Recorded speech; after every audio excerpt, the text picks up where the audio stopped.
आहेस ना? हो य. ट्रेन मधून जाताना प्रवास जरा व्यवस्थित कर हा. हो आणि हो, कॉलेज सुटल्यावर जरा लवकर घरी ये हा. हो ग. जास्त बाहेर हिंडत बसू नकोस. हो गाई, हिचं ना रोजच झालंय. बाबा हिला जरा समजा ना, ही रोजच अशी किरकिर करते माझ्या पाठीमागे. आणि बाबा मी काय म्हणते, आज आमच्या कॉलेजमध्ये ना फ्रेशर्स पार्टी आहे. ओके, सो मला थोडस लेट होईल. ठीक आहे. अहो हिशोब ठेवा तो बाजूला. पोरगी काय म्हणते बघा. अगं ऐकतोय का मी सर्व? अहो नुसतं ऐकून काय उपयोग आहे. बाहेर काय परिस्थिती चालली माहिती आहे ना. जरा समजून सांगा तिला. तनू, आईने सांगितलं सर्व नीट लक्षात ठेवा बाळा. आणि ऐक, नीट जा आणि नीट व्यवस्थित ये. हा, आणि ऐक, उशीर झाला ना तर मला फोन कर. हा, हो ठीक आहे चालेल. मला माझी काळजीच नाही. बाहेर पडली की नुसतं जीवाला घोर लागून. बाबा येते. सांभाळून ये ग. हो अगं ऐकलंस का? तनू आता आपली मोठी झाली, एवढी काळजी करू नकोस. आणि ती येईल वेळेवरती नेहमीप्रमाणे. नको काळजी करूस.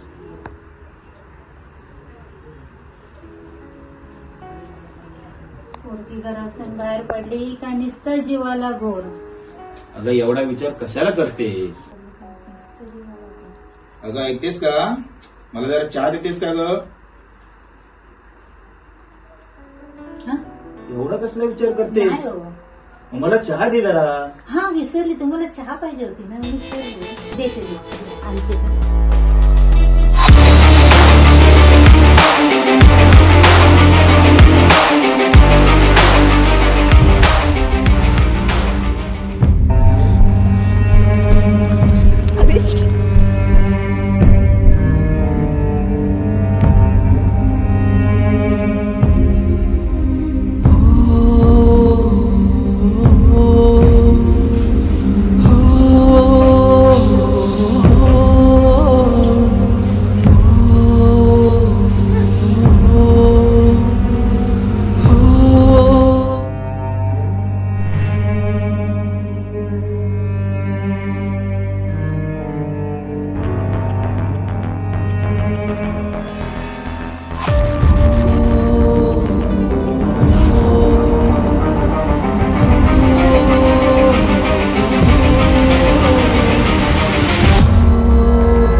तनू बाळा, वेळ प्रसंगी तुला लक्ष्मी, चंडिका, सरस्वती अशी विविध रूपे घेऊन प्रत्येक प्रसंगाला सामोरं जावंच लागेल.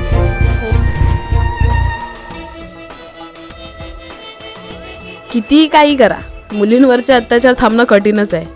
म्हणून आता वेळ आली आहे की प्रत्येक मुलीने, प्रत्येक स्त्रीने आपलं संरक्षण स्वतःच केलं पाहिजे. आपला कायदा देखील एवढा मजबूत नाही आहे की अत्याचार झाल्यानंतर लगेचच शिक्षा होईल.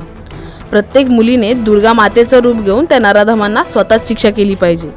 आपण एखाद्या नदीत किंवा तलावात पडल्यावर कसा स्वतःचा जीव वाचवण्यासाठी धडपड करतो, तेवढीच धडपड मुलींनी आपल्या स्वरक्षणासाठी करावी.